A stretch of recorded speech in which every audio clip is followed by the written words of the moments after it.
तो 100 करोड़ से ज़्यादा फर्जी बिल। और सर आपने मोहन यादव जी को भी एक पत्र लिखा था एक जिम्मेदारी निभाते हुए, तो क्यों आपको पत्र लिखना पड़ा? आप तो महापौर हैं। इस भ्रष्टाचार को पकड़ के उजागर किया। तो आप मानते हैं कि यहाँ हो रहा था हाँ, भ्रष्टाचार? निश्चित तौर पे हो रहा था। जितना इस साल पानी किल्लत इंदौर देख रहा है शायद कभी ना हुआ हो। 15-15 मिनट में खराब पानी आना नलों से, है ना, सूखा पड़ना और बहुत ही अव्यवस्था हुई है पानी को लेकर।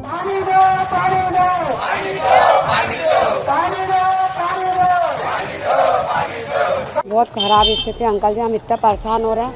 बोरिंग भी बंद हो गए और नल भी नहीं आते, और नल आते हैं तो 5 मिनट 7 मिनट आते हैं, और नर्मदा का पानी भी नहीं मिल पा रहा हमको। जब से नई लाइन डली है, जब से हम लोग बहुत ज़्यादा परेशान हो गए। 10 मिनट आता है अच्छा, 5 मिनट आता है खराब। नर्मदा को यहाँ तक पहुँचाने का, नर्मदा का जल इंदौर वासी पिए, काफ़ी मेहनत आप लोगों ने की, लेकिन नर्मदा ही दूषित हो गई। पूरे इंदौर शहर में ये माहौल बनाया गया कि इंदौर बूंद बूंद को तरस रहा है। और भागीरथपुरा में दोषी कौन है सर? एक बार स्पष्ट कर दीजिए हमें। आपने इतने दिन से सब किया, आपको क्या लगता है क्या कारण है? वही इंदौर की हम छवि करेंगे। काफ़ी अच्छी रही है, आपकी छवि भी काफ़ी अच्छी है, लेकिन एकदम एक के बाद ऐसे हिट हो रहे हैं जो आपकी छवि और बीजेपी की छवि भी इंदौर में धूमिल करने का काम कर रही है सर। तो उसका आप किसको क्रेडिट दोगे? नगर निगम में राजस्व विभाग का नामांतरण घोटाला, 354 कुछ मालिक थे जिनको बदला गया है, और ये रात के 9 बजे से सुबह के 5 बजे के बीचों बीच हुआ है। इसमें अभी तक FIR क्यों दर्ज नहीं की गई?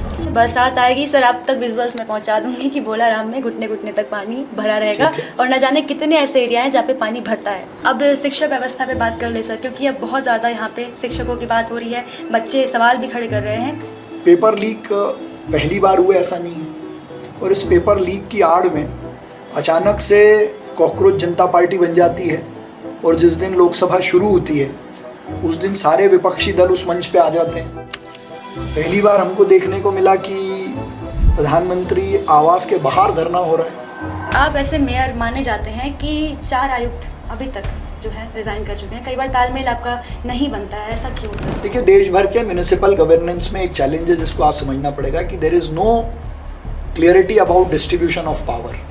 कैलाश जी ने स्टेज से आपको क्यों कहा कि आजकल आप बैठकों में एक्टिव नहीं? काफ़ी आप एक्टिव माने जाते हमारे हैं। बहुत वरिष्ठ नेता हैं, उन्होंने कुछ कहा है अगर हाँ। तो हमारा अच्छे के लिए ही कहा होगा, उसी को तो freedom of speech and expression बोलेंगे। हम चाहेंगे हम पत्रकारों को भी वो आज़ादी दें, फ्रीडम आपको ऑफ पूरी आज़ादी है, देश में सबसे ज़्यादा आज़ादी आप लोगों को है। जी। वकालत की दुनिया में एक बेहतरीन वकील, उसके बाद आप राजनीति में उतरते हैं तो कुछ विपक्ष वाले पैरासूट लैंडिंग भी कहते हैं, लेकिन फिर भी आपने साबित किया कि वकालत के साथ साथ राजनीति भी की जा सकती है। स्वच्छ इंदौर शहर के मेयर पुष्यमित्र भार्गव जी, आपका बहुत बहुत अभिनंदन और स्वागत है। थैंक यू, बहुत धन्यवाद आपका। जी, सबसे पहला सवाल रहेगा कि इंदौर शहर ने आपको बदला है या आपने इंदौर शहर को बदला है? बहुत स्वाभाविक है, इंदौर शहर ने ही मुझे बदला है। जी, तो अगर आपको अपने पूरे कार्यकाल के सबसे कठिन फैसले के बारे में बात करना पड़े तो सबसे कठिन फैसला क्या रहा है? सबसे कठिन फैसला यही रहा कि जो हमने भविष्य की दृष्टि से इंदौर की सड़कें चौड़ी करने का निर्णय लिया था, जी, और उसमें जब लोगों के मकान तोड़ने पड़ते हैं जी, उनको तोड़ने का निर्णय सबसे कठिन है, क्योंकि एक व्यक्ति बहुत मेहनत से अपनी जीवन भर की पूंजी से, अपने पैतृक संपत्ति से अपना घर बनाता है, लेकिन इंदौर शहर के भविष्य की दृष्टि से, मास्टर प्लान की सड़कों की दृष्टि से जब उनको तोड़ना पड़ता है तो उसको तोड़ने का निर्णय सबसे कठिन है। ये भावुक एंगल हमें आज आपके मुंह से सुनने को मिल रहा है, तो इसमें बताऊंगी कुछ लोग काफ़ी भावुक हुए थे। उन्होंने कहा कि दशकों पहले उन्होंने अपना घर बनाया था और उनसे आपसे गुहार लगाए थे। कुछ महिलाएं टीन के नीचे रह रही थी, उनके बच्चे सुरक्षित नहीं थे, भीग रहे थे, बिहार से आए लोग थे, तो उनके लिए आप क्या कहना चाहोगे आज वो आपको देख रहे हैं? देखिए, एक बात तो एकदम स्पष्ट है, हमने जब भी विकास के लिए किसी का घर तोड़ा जी, और अगर उनका पूरा घर टूटा जी, तो उनको ससम्मान फ्लैट्स में या प्रधानमंत्री आवास योजना में शिफ्ट किया, जी, उसके बाद ही उनका मकान तोड़ा। उसका उदाहरण है कि शहर में कई ऐसी सड़कें हैं जहाँ पर सैकड़ों झुग्गियाँ थी, जी, और उन झुग्गियों में एक नहीं 4-4 परिवार एक झुग्गी में रहते थे। उन सबको एक इकाई मान के हमने सबको फ्लैट देने का काम किया, और उसके बाद ही उनको हटाकर और वहाँ सड़कें बनाई। जी, तो रोड बनाने में भी जिनके पूरे मकान गए उनको फ्लैट दिए, TDR दिया, हमने अपनी तरफ से पूरा प्रयास किया। जी। तो ऐसे कोई परिवार हैं, अगर किसी कारण से लगता है कि वो छूट गए, तो मेरा घर, मेरा ऑफिस, नगर निगम का प्रधानमंत्री आवास योजना का कार्यालय हमेशा खुला है। बहुत बड़ी बात है। अब शिक्षा व्यवस्था पे बात कर ले सर, क्योंकि अब बहुत ज़्यादा यहाँ पे शिक्षकों की बात हो रही है, बच्चे सवाल भी खड़े कर रहे हैं। तो भंवरकुआं में भी, इंदौर में भी चल रहा है। तो एक मेयर होने के नाते क्या आप वहाँ कभी जाएंगे या फिर उन स्टूडेंट से बात करने का प्रयास करेंगे? देखिए, उन सबसे लगातार बात हो रही है और हमारी सहानुभूति उन सब बच्चों के साथ है जिनका पेपर लीक के कारण कोई नुकसान हुआ है या जिन परिवारों ने अपने बच्चों को खोया है। जी। लेकिन पेपर लीक पहली बार हुआ ऐसा नहीं है और इस पेपर लीक की आड़ में अचानक से कोई कॉकरोच जनता पार्टी बन जाती है और जिस दिन लोकसभा शुरू होती है उस दिन सारे विपक्षी दल उस मंच पे आ जाते हैं। पहली बार हमको देखने को मिला कि प्रधानमंत्री आवास के बाहर धरना हो रहा है। तो देश विरोधी एजेंडा इसकी आड़ में ना चले, ये हम सबको पहले देखना पड़ेगा। जी। छात्रों के साथ हैं, उनकी समस्याओं के साथ है, उनकी समस्या हल हो इसके साथ हैं, अच्छी शिक्षा व्यवस्था हो, अच्छा एग्जामिनेशन पैटर्न हो, इसमें हम सुझाव भी देने को तैयार हैं। मैं ये देख रहा हूँ कि सब धर्मेंद्र प्रधान जी का इस्तीफा तो मांग रहे हैं, लेकिन एनटीए के माध्यम से या किसी ऐसी एजेंसी के माध्यम से अच्छी एंट्रेंस एग्जाम क्या हो, उसका पैटर्न क्या हो, वो कैसे पारदर्शी हो और अगली बार पेपर लीक ना हो, इसका एक भी आदमी सुझाव देने को तैयार नहीं है। जी, मतलब बच्चों में असंतोष हो गया है कि कोई भी नया चेहरा आता है, चाहे धर्मेंद्र प्रधान आ जाए, चाहे उसके बाद भी कोई आएगा, लेकिन उनके साथ धोखा होना जायज़ हो गया है। तो कुछ क्या एक सॉलिड प्लान हो सकता है जिससे बच्चे जो हैं ठगे ना जाए? देखिए, हमको सबको इस देश के सिस्टम्स पे विश्वास रखना पड़ेगा और दुनिया में अभी तक जी सर, किसी भी सिस्टम में कोई लीकेज नहीं हुआ हो, क्योंकि हमने तो देखा है बड़ी बड़ी संस्थाओं में, बड़े बड़े ट्रस्ट में कहीं ना कोई लीकेज होता है, कोई गड़बड़ी होती है। उस गड़बड़ी से सीख कर आगे गड़बड़ी ना हो, सिस्टम अच्छे से काम करे, इसी को सुधार कहते हैं। 100% सब कुछ अच्छा हो जाएगा इसकी गारंटी तो मुझे लगता है कोई दे नहीं सकता, लेकिन बच्चों में विश्वास कर दिलाना, उनको अच्छी चीज़ों से जोड़ना, ये हम सबकी जिम्मेदारी है। जी। कई बार ऐसा होता है कि कहते हैं कि मेयर की बात बहुत ज़्यादा पूछते हैं आपसे सवाल, हम पहली बार नहीं पूछ रहे हैं कि नगर निगम आपकी बात नहीं सुनती है, आप उज्जैन से नगर निगम को आदेश आते हैं, ये क्यों क्लेम किया जाता है? बिल्कुल गलत है। गलत किस जिसने भी कहा प्रकार ये से? गलत है। इंदौर नगर निगम के निर्णय इंदौर की मेयर काउंसिल लेती है। इस देश शहर में जितने विकास हुए उसका निर्णय मेयर काउंसिल में हुआ, उसका प्रस्ताव हुआ, उस प्रस्ताव के आधार पर कार्रवाई हुई। जी, तो 100 करोड़ से ज़्यादा फर्जी बिल, और सर आपने मोहन यादव जी को भी एक पत्र लिखा था एक जिम्मेदारी निभाते हुए, तो क्यों आपको पत्र लिखना पड़ा? आप तो महापौर हैं।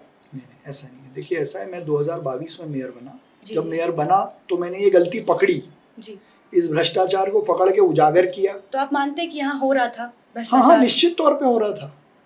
तो करने ये तो वाले हमने ही पार्टी के ही लोग थे या पार्टी फिर? के लोग नहीं है, कोई भी एक नाम बताइए आप जो पार्टी का था। भाई, जो ठेकेदार, जो फर्म्स और जो नगर निगम या ऑडिट के कर्मचारी गड़बड़ी कर रहे थे, उसकी ठीक से जांच हो, उसकी चिट्ठी मैंने अपने मुख्यमंत्री को लिखी। मैं अपने मुख्यमंत्री को नहीं लिखूंगा तो किसको लिखूंगा? जी, और उसकी एफआईआर भी कराई हमने। तो आगे रह के एफआईआर कराई, एफआईआर में जांच हुई, सारे दोषी जेल गए जी, और उस भ्रष्टाचार को पकड़ के उस पैसे को कैसे रिकवर किया जाए उस पर काम किया। तो 2022 के पहले कोई गड़बड़ी हुई, उसको उजागर करना, ट्रांसपेरेंसी से काम करना, और ये तब हुआ जब मैंने डिजिटल इंदौर का संकल्प लिया। क्लीन सिटी तो थी, इंदौर को डिजिटल सिटी बनाने का संकल्प लिया। तो जो ज़मीन के अंदर भी लाइन डल रही है उसको हम जीआईएस मैप कर रहे हैं, उसको जीआईएस और जियो टैगिंग कर रहे हैं। तो जब हमने देखा कि यहाँ तो लाइन डली नहीं और इसकी फाइल बनी हुई है, आज जब डाली तो उसकी जियो टैगिंग की है और जो गलत फाइलें थी उससे फिर बड़ा घोटाला सामने आया। जी, कुल मिलाकर आप कहना चाहते हैं कि आप लोग भी निगरानी करते हैं और जब कोई दोषी पाता है तो कार्रवाई करते हैं? 100%। जी, लेकिन एक सवाल इसमें भी उठता है कि वाईफाई हर घर में है ना, और हर घर का पता डिजिटल होना चाहिए। इन सब चीज़ों पे आपने बात की थी, लेकिन अभी बहुत कम, ना के मात्र वो इम्प्लीमेंट हो पाया है। 35,000 घरों को हमने डिजिटल पते से जोड़ दिया, मतलब लगभग 4 वार्ड हमारे पूरे हो और गए। सर वो नगर निगम की वेबसाइट, मैं वही बता रहा हूँ आपको, डिजिटल इंदौर का संकल्प क्या है इसको हमको समझना पड़ेगा। जी जी, तो डिजिटल इंदौर मतलब नगर निगम का खुद का नया पोर्टल, नगर निगम में जितने डॉक्यूमेंट्स हैं उनको डिजिटलाइज एआई बेस स्कैन करके प्रोटेक्ट करना, मतलब हमारे बर्थ का, हमारे डेथ का रिकॉर्ड, हमारे रेवेन्यू का रिकॉर्ड, हमारे पुरखों की संपत्ति को डिजिटल स्कैन करके प्रोटेक्ट करना। तो 90 लाख में से हम 55 लाख डॉक्यूमेंट स्कैन करके रख चुके हैं। 35,000 घरों पे डिजिटल पता दिया है, और उसको महत्व इसलिए है कि आने वाला गवर्नेंस जो है वो डिजिटल होगा। हम एआई की दुनिया में जी रहे हैं। तो मान लीजिए केंद्र सरकार, मध्य प्रदेश सरकार या नगर निगम की कोई योजना आए तो वो कैसे सीधे आपके घर पहुंच जाए, उसकी तैयारी हम आज कर रहे हैं। तीसरा, नगर निगम का पोर्टल। हम अभी ई नगर पालिका पे डिपेंडेंट थे, अभी हमने अपना पोर्टल बना के तैयार कर लिया। उसमें property tax, birth, death, marriage, इन सब को डिजिटलाइज करके इंदौर का खुद का डिजिटल पोर्टल, इसको अगले महीने हम शुरू कर रहे हैं। जी, आप काफ़ी ये बात से मैं ज़रूर सहमत हूँ। मैं साफगोई से बात करने वाला आदमी हूँ। नगर निगम जैसे सिस्टम में जहाँ ड्रेनेज, पानी, सड़क, सफाई हमारी प्राथमिकता है, उसको हम डिजिटल और सोलर करने का प्रयास कर रहे हैं। तो ये नए काम है, नई चुनौतियाँ हैं। इनको करने में हो सकता है थोड़ा समय लग रहा हो, लेकिन समय लगने के कारण हम पीछे हट जाएं, ये गलत है। सर, कई बार ट्रैफिक मित्र, नो कार डे, ये आपके बहुत अच्छे और इनोवेटिव आइडिया रहे हैं जिसको सबने अप्रिशिएट किया। पर सर, आप प्लान्स लेके आते हैं पर वो एग्जीक्यूट लंबे समय तक क्यों नहीं हो पाते? कहाँ पे खोट रह जाती है? हर शुक्रवार को नो कार डे का फॉलो करता हूँ। सर, हर 22 सितंबर को नो कार। देखिए, हमने नो कार डे कभी कंपलसरी नहीं किया है। नो कार डे इंदौर में लोग स्वेच्छा से अपने शहर के लिए करें, इसका हमने आह्वान किया है जी। तो लोगों की आदत आने में समय लगेगा। और सर, ये ट्रैफिक मित्र वाला, जहाँ तक ट्रैफिक मित्र की बात है, जब मैं मेयर बना, ट्रैफिक को ठीक करना नगर निगम का काम नहीं था, उसका इंफ्रास्ट्रक्चर देना नगर निगम का काम था। लेकिन हमने उस चुनौती को स्वीकार किया। जी भाई, आज मैं सुप्रीम कोर्ट वकील बनने का सपना देखूंगा तो कम से कम मैं हाई कोर्ट का वकील तो बन ही जाऊंगा। अच्छा, तो मैंने सोचा कि शहर की 100% ट्रैफिक की समस्या नहीं खत्म होगी तो 50% तो होगी।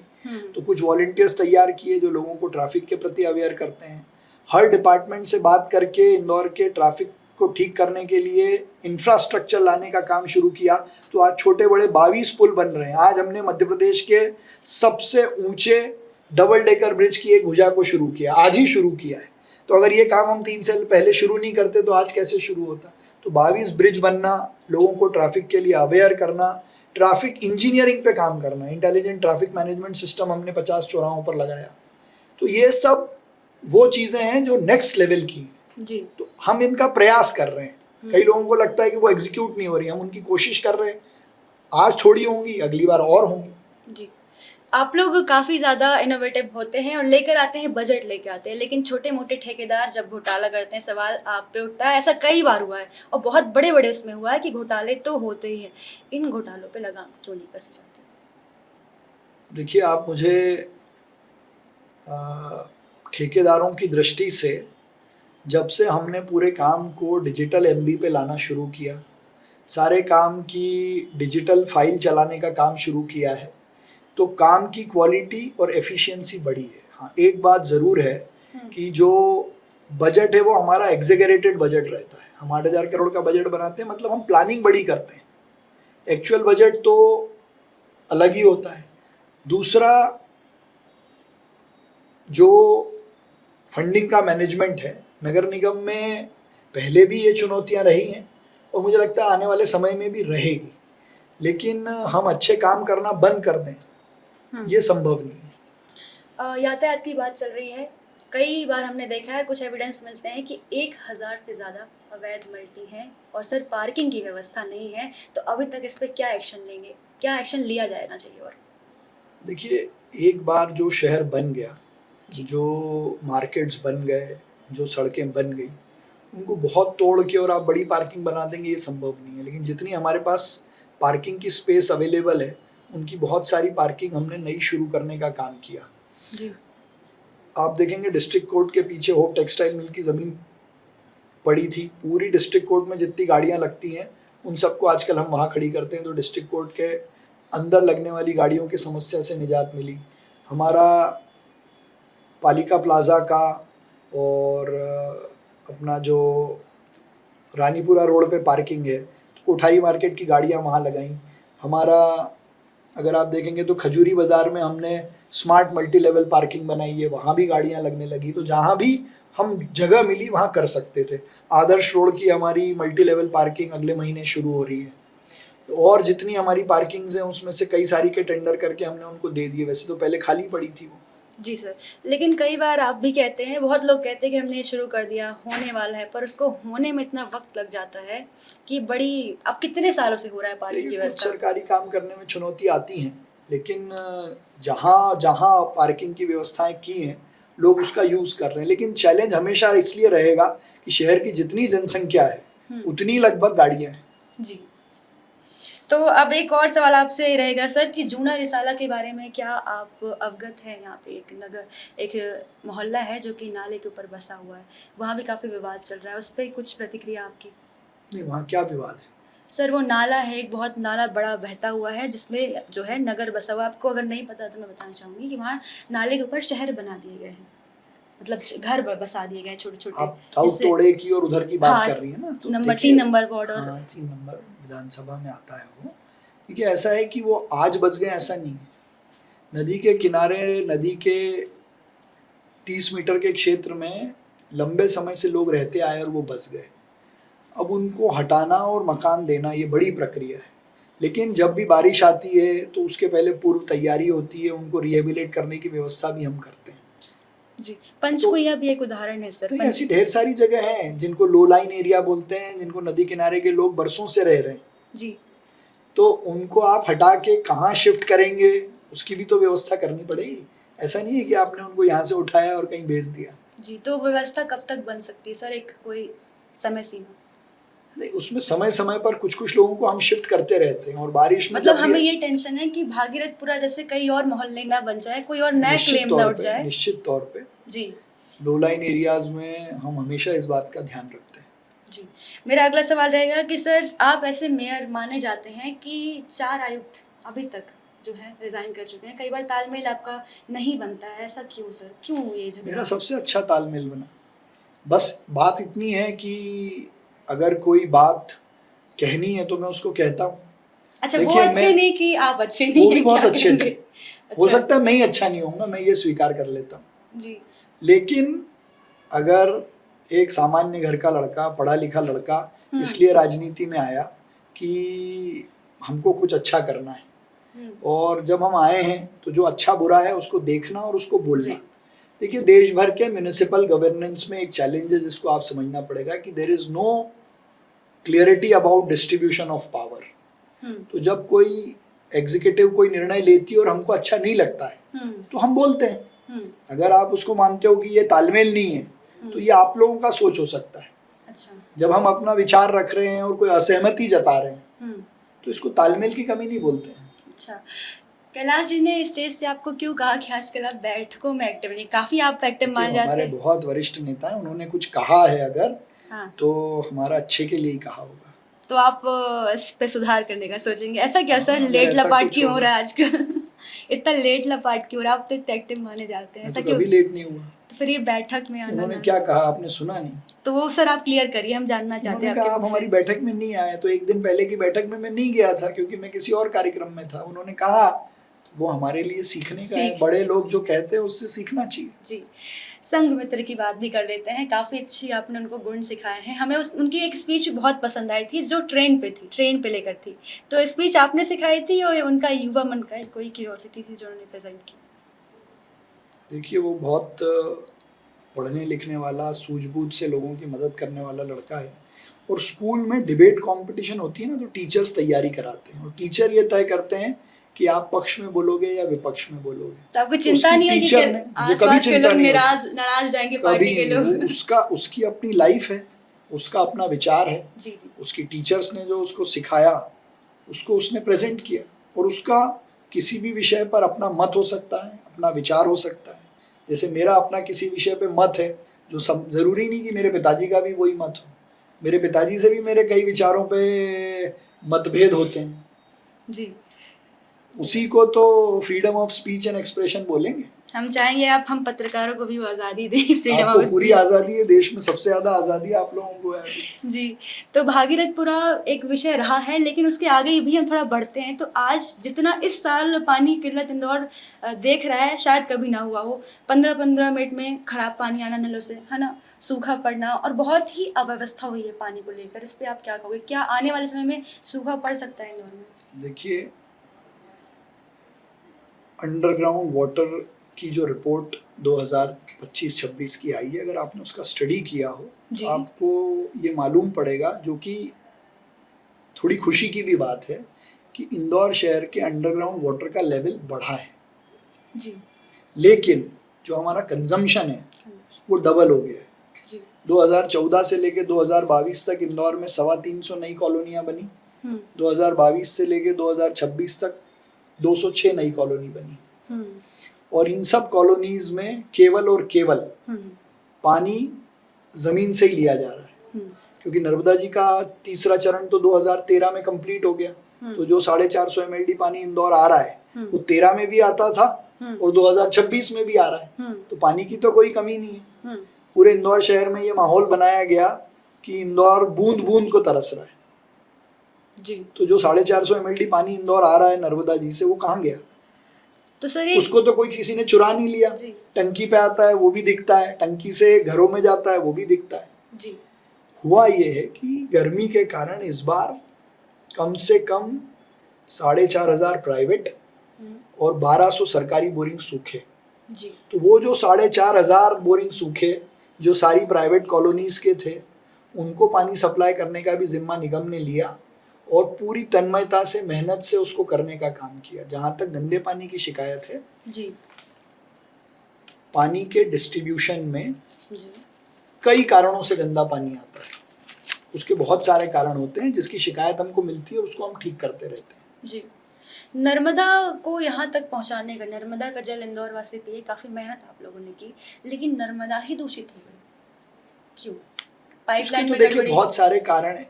नहीं, नर्मदा का पानी जो इंदौर में आता है वो बिल्कुल दूषित नहीं है। उसकी मिनट टू मिनट मॉनिटरिंग है। मेरी आपसे रिक्वेस्ट है कि एक बार आप इस पे एक स्टोरी करिए। जी। जहाँ से नर्मदा जी का पानी जलूद से पंप होता है, जी। 20 किलोमीटर हाइट पे जाता है। वहाँ से 50 किलोमीटर ग्रेविटी मैन से इंदौर पहुँचता है। वहाँ फिल्टर प्लांट है। वहाँ से जिस क्वालिटी का पानी चला उसकी फिर इंदौर में चेकिंग होती है, और इंदौर में कितना पानी आया है वो भी स्काडा पे दिखता है।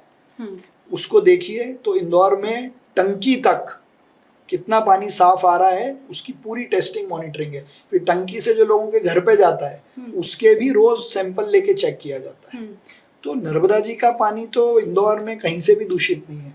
टंकी के बाद जरूर कई सारे कारणों से वो हो सकता है कि गंदा होता हो। कारण क्या मानेंगे आप? और भागीरथपुरा में दोषी कौन है सर? अच्छा, एक बार स्पष्ट कर दीजिए हमें। आपने इतने दिन से सब किया, आपको क्या लगता है क्या कारण है? सर कुछ लोग जो जवाबदेही लेने चाहिए थे वो नहीं है। पहली बात देखिए, तो दो चीजें होती हैं। जी। अकाउंटेबिलिटी अलग चीज है और कल्प्रेट होना अलग चीज है ना।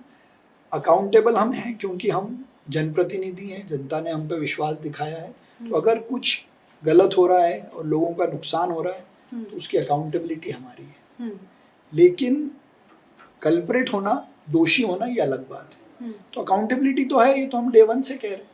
तो फटकार आपने लगाई किसी को इस पूरे मामले में? मुख्यमंत्री जी ने संज्ञान लिया, अधिकारियों को हटाया, वन मैन कमीशन बना हुआ है, वो जांच कर रहा है। अधिकारी को हटाया? लोग कहते हैं कि छोटे मोटे अधिकारी को बीजेपी वाले कमिश्नर हटा का दे। ट्रांसफर हुआ इंदौर के, उससे बड़ा कौन अधिकारी तो होता है? विधायक जी को भी थोड़ा सा आप कुछ कहना चाहेंगे? क्या विधायक जी भी थोड़ा सा एक्टिव इसमें होते वही हैं? कह रहा हूँ ना, अकाउंटेबिलिटी और दोषी होने में फर्क है। सर एक बहुत बड़ा विषय है जो बहुत अभी चर्चा में है, विपक्ष भी इस पे काफ़ी रोटियां सेक रहा है कि नगर निगम में राजस्व विभाग का नामांतरण घोटाला। 354 कुछ मालिक थे जिनको बदला गया है ना। और ये रात के 9 बजे से सुबह के 5 बजे के बीचों बीच हुआ है। इसमें अभी तक FIR क्यों दर्ज नहीं की गई? देखिए, ऐसा है कि नगर निगम के सिस्टम में जो लोग इस डिपार्टमेंट था उनको सबको हमने हटाया है। इसकी हाई लेवल इंक्वायरी चल रही है और इसमें एक बार ये समझ में आए कि दोषी कौन है, फिर उसके बाद FIR की कार्रवाई भी होगी। सर इतना बड़ा घोटाला एग्जिस्टेंस में तो आता है आपको कैसे? पता तो, मैं वही तो कह रहा हूँ, सिस्टम के लीकेज में कोई एक आदमी गड़बड़ी कर दे तो पूरा सिस्टम खराब नहीं हो जाता। ऐसे लोगों पे, दोषियों पे कार्रवाई करना जरूरी है। वही इंदौर की हम छवि करेंगे। काफी अच्छी रही है, आपकी छवि भी काफी अच्छी है, लेकिन एकदम एक के बाद एक के बाद एक के बाद ऐसे हिट हो रहे हैं जो आपकी छवि और बीजेपी की छवि भी इंदौर में धूमिल करने का काम कर रही है सर। तो उसका आप किसको क्रेडिट दोगे? किसी को क्रेडिट नहीं देना है, तो डिसक्रेडिट है। पर ये सब ना हो, इसको रोकने की जिम्मेदारी हमारी है, जो हम कर रहे हैं जी। और सराफा और में वो भी डिजिटलाइज से ही ठीक होगा। हमने अब ओटीपी सिस्टम क्रिएट कर दिया उसमें। जी, इंतजार रहेगा कि जो आपका विजन है वो पूरे तरीके से इम्प्लीमेंट हो, कोई भी चीज़ें यहाँ पे अस्पष्ट ना रहे। सराफा की बात कर लेते हैं सर। वहाँ पे कुछ व्यापारी, जो छोटे मोटे व्यापारी थे, वो नाराज़ हुए हैं आपसे काफ़ी ज़्यादा। ये कहा गया कि उच्च लेवल के व्यापारियों को जगह दी गई और जो छोटे मोटे ठेले वाले थे उनको नज़रअंदाज किया गया। देखिए, आरोप लगाना बहुत आसान है। 2 महीने तक हमने सबसे बोला कि अपने कागज़ दीजिए, हमने क्राइटेरिया बनाया, जो उस क्राइटेरिया में नहीं फिट हुआ। सराफा के लिए किया ना हमने, शहर के लिए किया।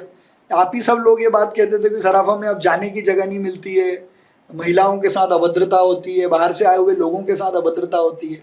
तो उसको ठीक करेंगे तो कुछ लोगों को तो कष्ट हो गई। जी, नाइट कल्चर पे आप क्या बोलेंगे सर कि मेट्रो सिटी बनने वाला है अपना इंदौर, बन ही गया है लगभग। हालांकि भी मेट्रो का भी आवागमन हमने इतना देखा नहीं है, लेकिन नाइट कल्चर बंद करना इकोनॉमिक को झटका है इंदौर के।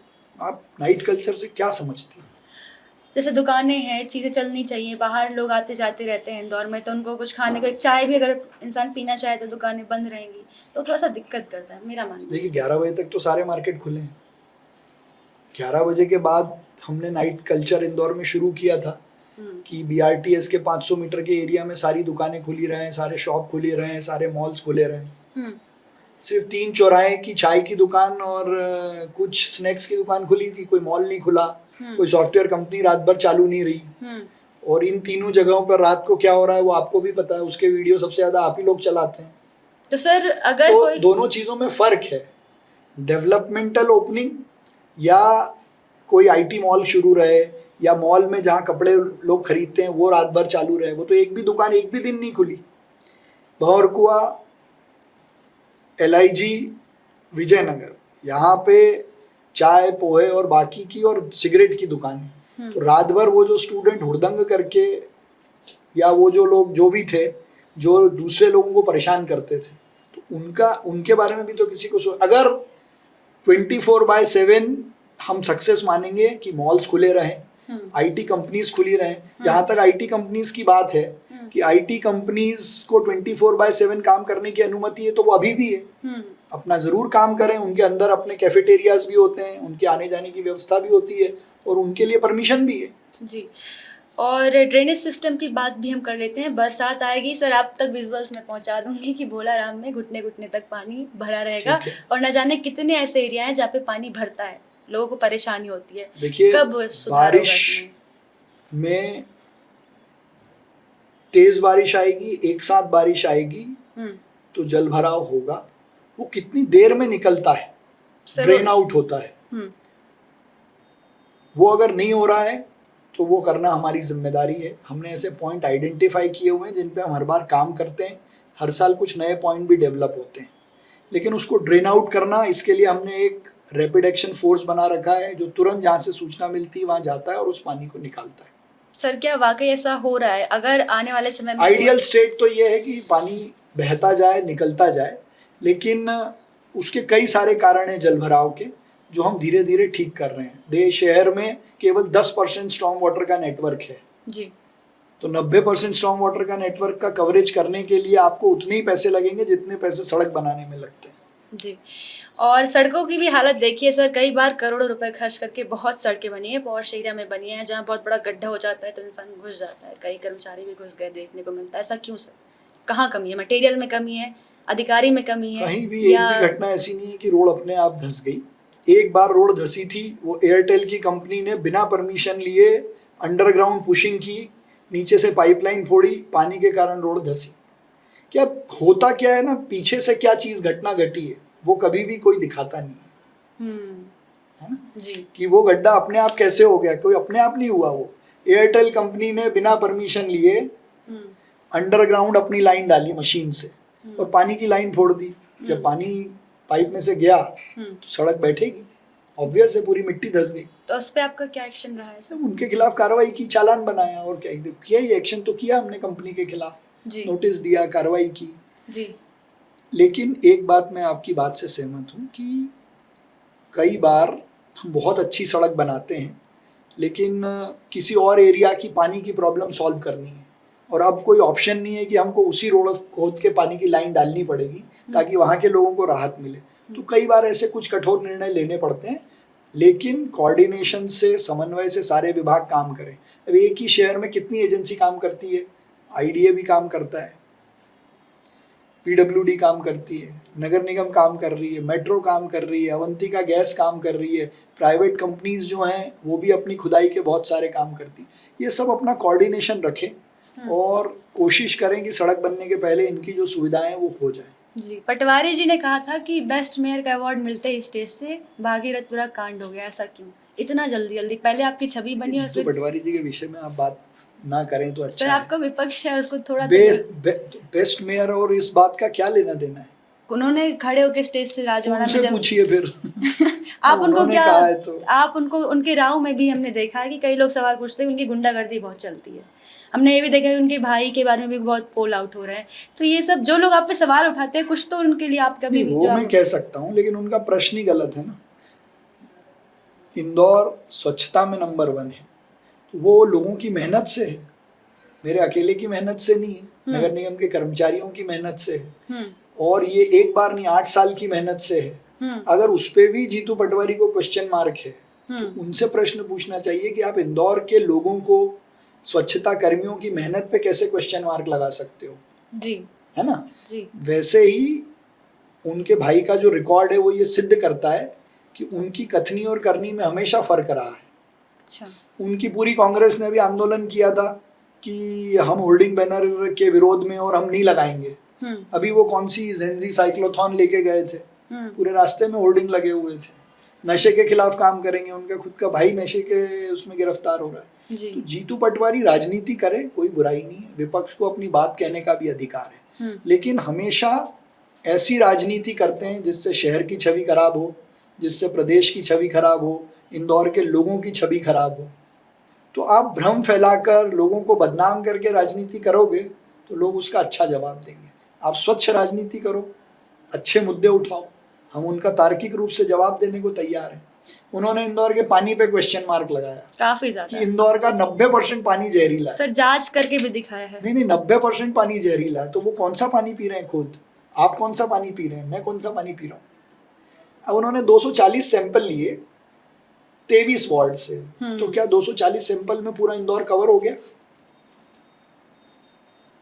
मैंने उनसे बोला 240 की लिस्ट दो, वो आज तक 130 की दे पाए मुझे। जी। इंदौर मध्य प्रदेश की लैब छोड़ के उन्होंने पता नहीं कौन सी दिल्ली की लैब से जांच कराई, वो भी प्लास्टिक की बोतलों में भर के। जांच करने का एक प्रोटोकॉल होता है।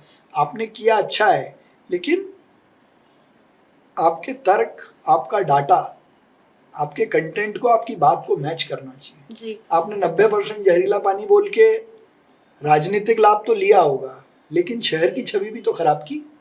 जी सर, लेकिन एक मैं बात कहना चाहूँगी, छोटे मुँह बड़ी बात, कि एक्सेप्टेंस होना चाहिए। जैसे कि अटल बिहारी वाजपेयी जी, उनसे अगर कोई पत्रकार सवाल पूछता था, अगर उनकी गलती होती थी हम स्वीकार कर लेते थे। ठीक है। तो मैं मानती हूँ कि भागीरथपुरा केस और इंदौर में पानी में जो मैं संकट अकेला आया, आदमी था जिसकी गलती है। कैलाश जी ने कभी गलती नहीं मानी। हम अकाउंटेबल हैं।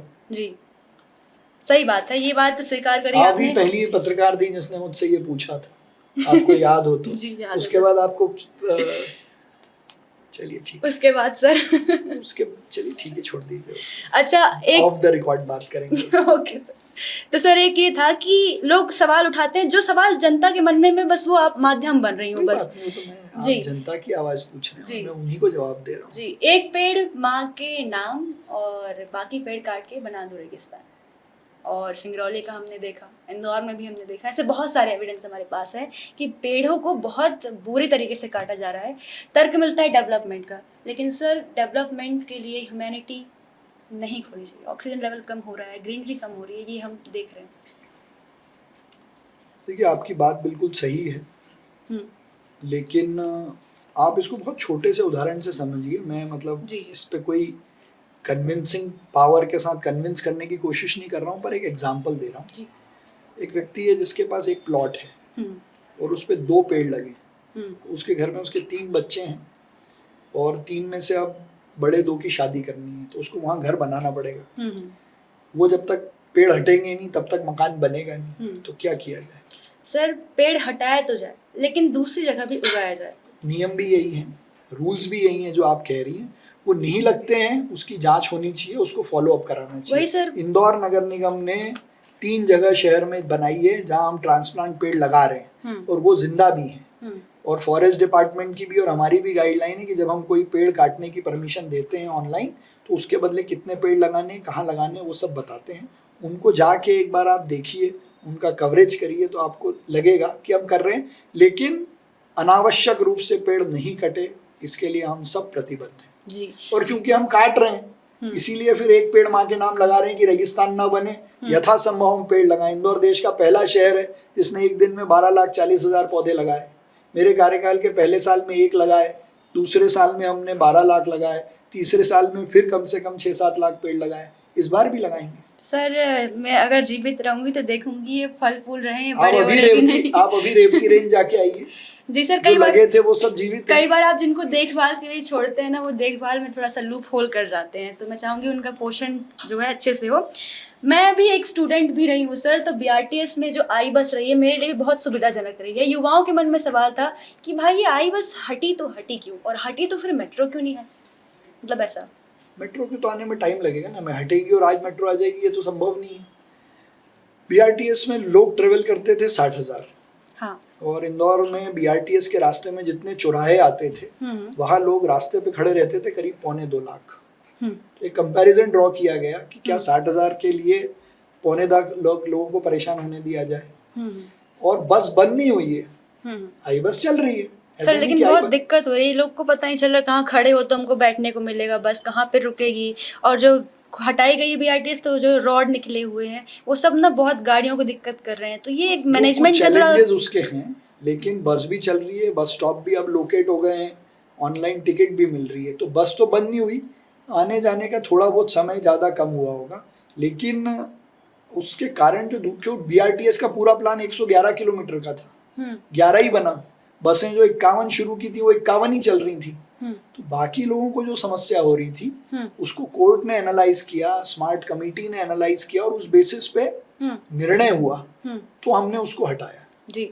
तो आप इसको एक मिसमैनेजमेंट मनी का बोलते हैं कि मिसमैनेजमेंट हुआ है, पहले इतना सारा पैसा लगा, हटा दिए, इनको कोई वही नहीं है कि पैसे खर्च हो रहा है। इस पे आप क्या जवाब दोगे?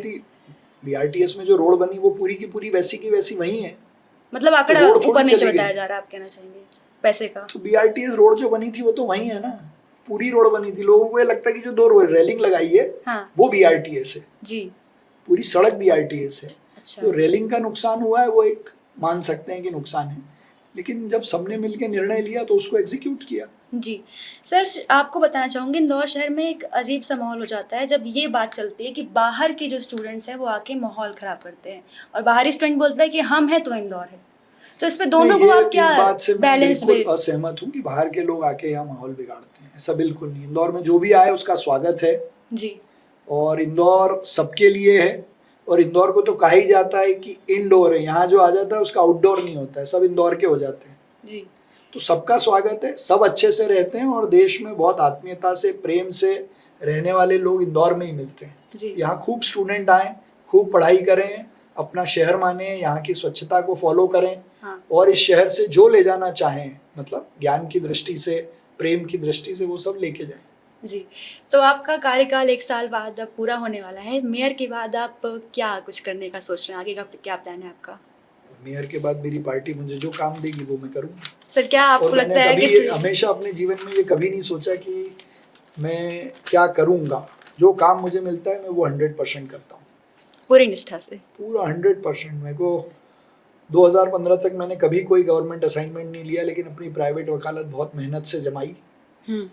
जब मैं डिप्टी AG बना तो 3.5 साल में खूब काम किया, AG बना तो भी खूब काम किया, और मेयर बना हूँ तो मैं अपनी ईमानदारी से ये जानता हूँ कि मैं 20 घंटे से ज़्यादा काम करता हूँ, शहर के बारे में सोचता हूँ। और अच्छा आदमी राजनीति में आए और राजनीति में आके काम करे, कैसे काम करे उसको हम परिभाषित करने का काम कर रहे हैं। और ये जो पैराशूट लैंडिंग बोली थी विपक्ष वालों ने, उस पर क्या है पैराशूट लैंडिंग जो आपके लिए? तो आप उनसे पूछिए, एक किसी ने ये ज़रूर कहा था कि एक्सीडेंटल मेयर हैं, तो उनको मैं ये कह सकता हूँ कि आपको, कांग्रेस को, ये एक्सीडेंट हमेशा बहुत भारी पड़ने वाला है। जी, तो आने वाले समय में भी जो आपने बहुत अच्छी रणनीति बताई, कुछ पक्ष कुछ विपक्ष भी हमने सवाल रखे, आप कुछ रैपिड फायर कर लेते हैं कि इंदौर की सबसे बड़ी चुनौती क्या है? Distribution of water. एक शब्द में इंदौर। इंदौर अच्छा, 2030 के इंदौर की शक्ल कैसे होने वाली है? 2030 से ज़्यादा हमको 2045 के इंदौर की बात करनी चाहिए, और 2045 का इंदौर जो होगा वो मुझे लगता है कि देश का सोलर और डिजिटल शहर होगा। जी, सबसे बड़ी उपलब्धि? सबसे बड़ी उपलब्धि नर्मदा जी का चौथा चरण स्वीकृत कराकर उस पर काम शुरू करना, ताकि 2029 में आज पानी जितना इंदौर आ रहा है उससे डबल कैपेसिटी का पानी आने लगे। जी, पसंदीदा नेता? पसंदीदा नेता अटल बिहारी वाजपेयी। क्या बात है, एक कुछ उनकी कोई कही हुई बात आप कहना चाहेंगे? कुछ ऐसा खास हार बात? नहीं मानूंगा, रार नहीं ठानूंगा, काल के कपाल पर लिखता मिटाता हूँ, गीत वही गाया गाता हूँ। तो ये बातचीत काफ़ी खास रही, हमें भी बहुत कुछ, हमारे भी डाउट्स क्लियर हुए हैं, जनता के भी होंगे उम्मीद है, और आप ऐसे ही आते रहें और हमें जो भी जागरूक भरी बातें हैं बताते रहें। इसी के साथ मैं कशिश सिंह बघेल आपको बहुत बहुत धन्यवाद करती हूँ। थैंक यू, आपने मुझे इनवाइट किया।